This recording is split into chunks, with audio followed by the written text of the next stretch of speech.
Okay,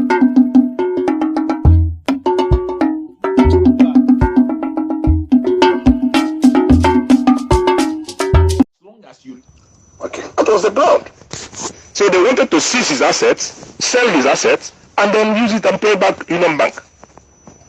Fortunately, for both parties, in 2018-19, Governor Peter Obi was made the vice presidential candidate of Atiku. That placed Governor Peter Obi a little above his normal ordinary.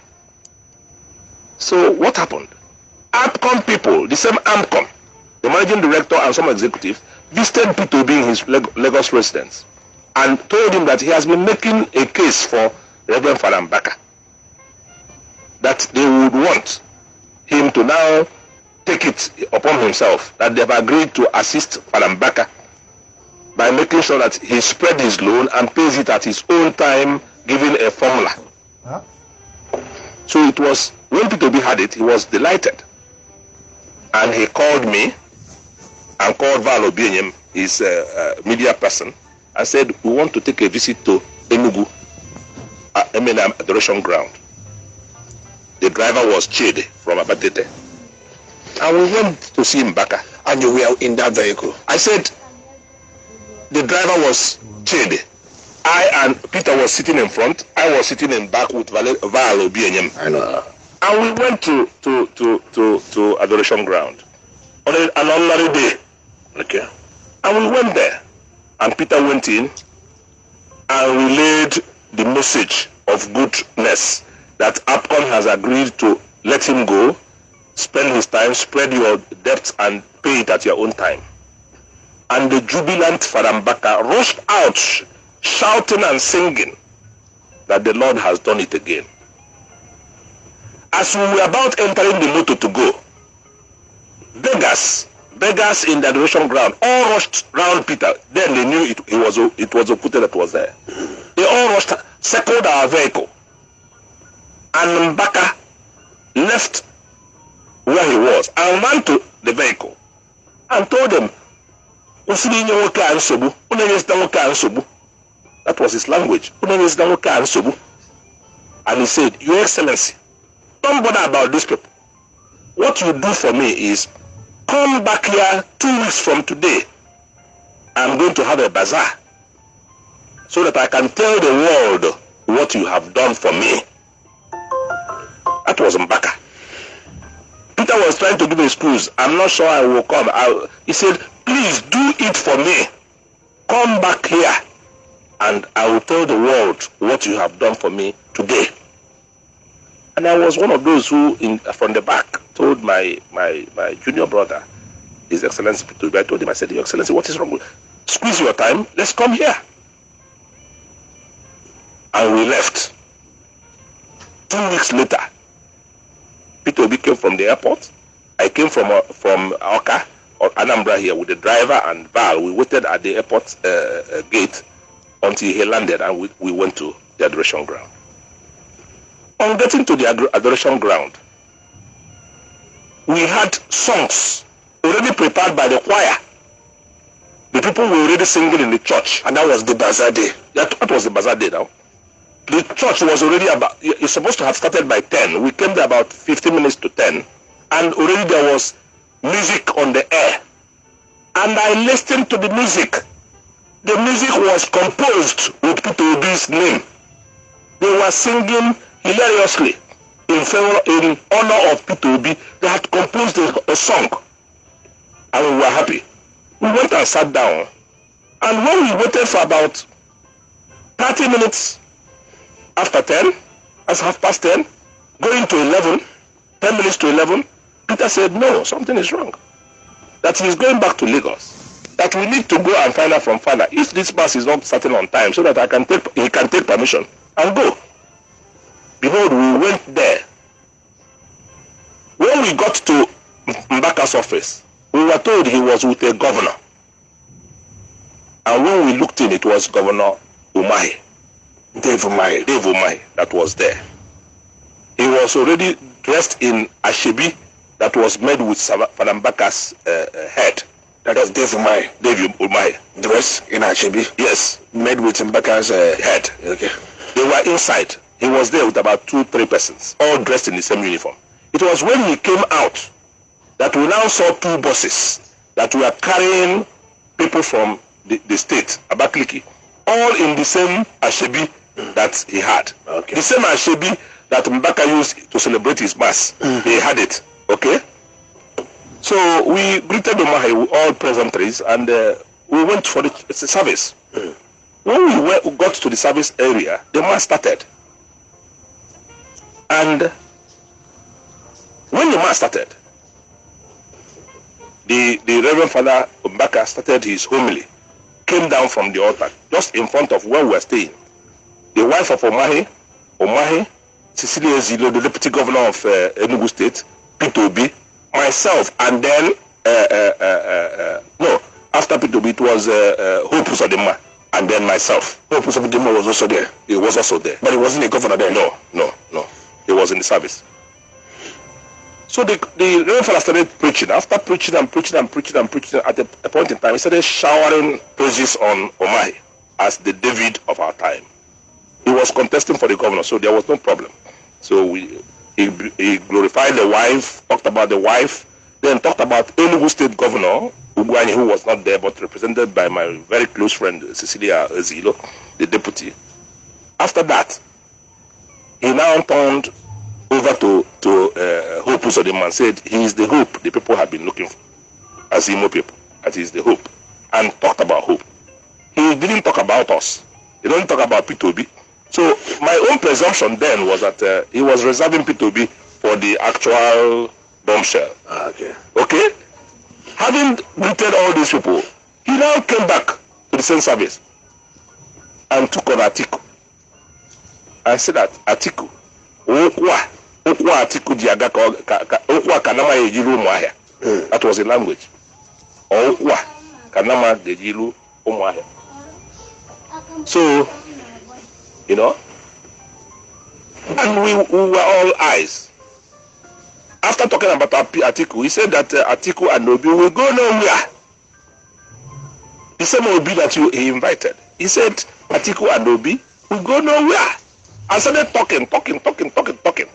At a time, I was watching Peter to see his temperament. He was calm and cool. But myself, who was accompanying him, I became one of the 3 apostles that were with Jesus when he was being, when he was gotten at the destiny. I lost my faith.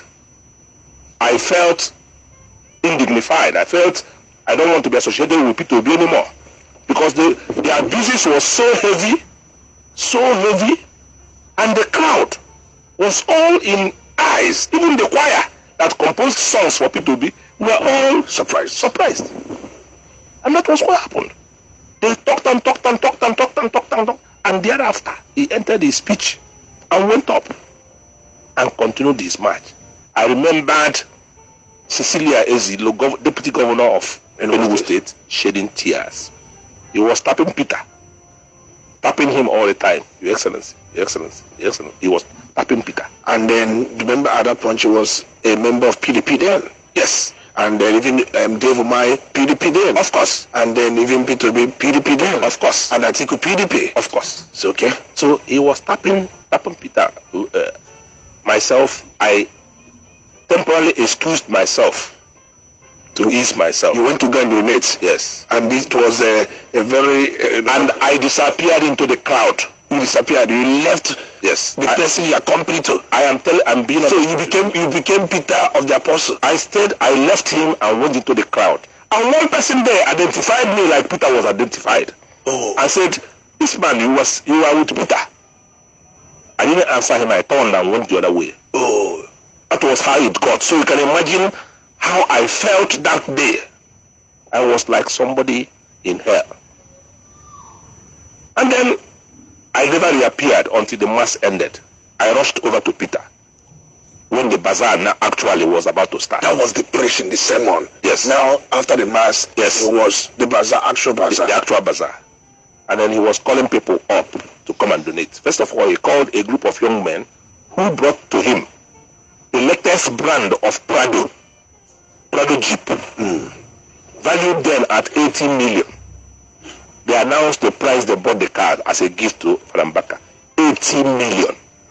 That was the first gift that was given. Then Umahi was called upon. He donated thousands of bags of rice, which he said he had with him, and also other financial destiny. Did he call any amount? You mean Umahi? Yes. Yes, I can't remember now. But he called an amount. He called an amount, and at the same time gave thousands of bags of rice, Abakaliki rice. Okay. Okay, and then he kept calling people, and at the time he now called Cecilia Ezilo. It was when Cecilia that was moving on, and Cecilia said, "Your Excellency, you must go with us. You are our leader." He called P2B. I was dragging P2B's hand that he should not go because he knew what was on already.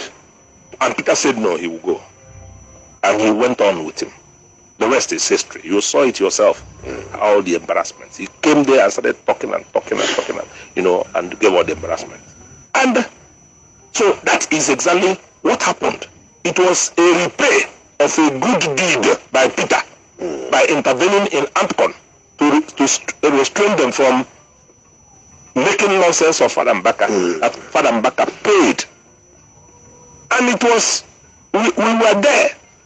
And one of his boys, his professors, came to me and Val, and told me that they are going to give Father Neme.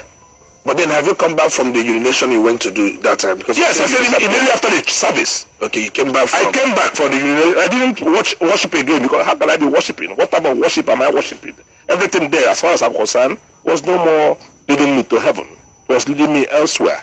So the best bet is to refrain and know that on that day, I have to confess that I didn't go to church. You didn't go to church, but then after your urination, you stayed where you urinated. Yes, I came back after the service. Okay. And then only to think we are going. Mama, let's go. Let's go. I said no. He will remain here. And he told me something I learned that day. He said, if I leave this man in annoyance and go, he will say more things about me that I will not be there to hear from him. So let me be here so that he can say everything he wants to say about me. I don't know what has happened.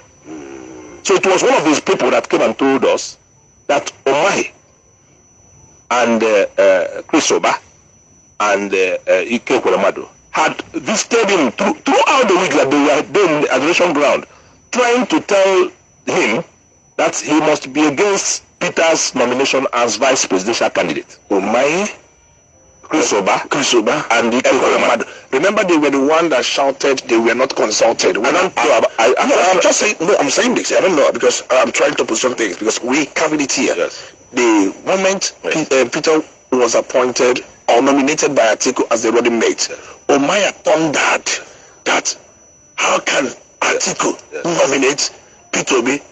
Why would it be P2B that they were not consulted? And possibly, who knows, Umahi may be lining himself up for the same nomination, but that is by the way. Continue with the story. So we now knew that Mbaka didn't act on his own. He was induced by these people. They must have given him a wrong impression. And rather than tell the man who did you good not to come again, he brought him there to make sure he played to the gallery. What impression could they have given him by telling him that Peter just joined PDP and all that? That is for you. They know what they told him, but he changed automatically.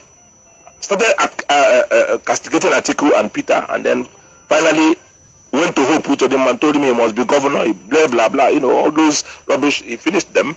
And then when we were going, we saw Ganduji. But even before then, yes. Before you continue, there was a time he called Peter up at the podium and asked him, that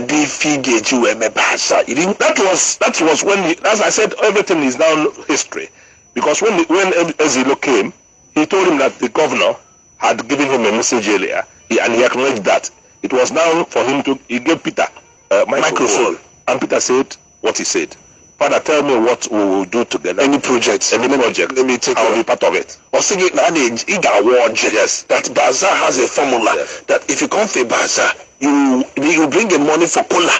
That and then the Peter still insisted, let me take a project. Yes. But if you were Peter at that time, let's assume you were Peter, what could he have done when he was telling you, or if the priest continued to tell you, you must break kola, that is a tradition? What could he have done? Well, I am not Peter, because Peter has his own thinking. If it is me, I will announce 20 million there, and I will not give them one kobo. No, you will announce 20 million, and I will not give one kola. Yes, I will announce 20 million, and they will clap. They will clap and be joyful, and then he will start praising you again. I will go away. He may come back and say, you don't need to, as a priest, you don't need to force me into what I want to do. Okay? As a bazaar tradition. Yes, as a parallel tradition. And we're not there for bazaar. We were there on his invitation to thank God on Peter's head for making it possible for him to come out of his trouble. And also to invite him for the bazaar sales. No, listen. That issue of bazaar sale is a different book. He knows Peter. Okay. I don't want to talk about what Peter gave him as an individual. I am a commissioner, and I know that he was given something before, while Peter was governor. When Peter was servicing all the churches, all the hospitals, he extended Lajes of Anambra State to him in Enugu. Oh, okay. And gave him what he couldn't have given himself. I don't want to start shouting it on the radio.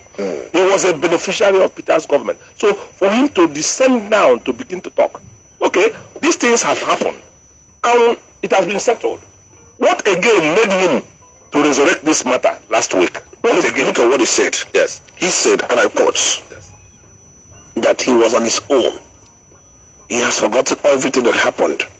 That P2B supporters started using a video where he was carrying a shout and apologizing to him for campaign without placing it on the context it was actually made, saying even everybody is afraid of Peter, afraid of Peter, everybody is actually lying down for Peter. Even Mbaka confessed and apologized, using it for campaign stuffs.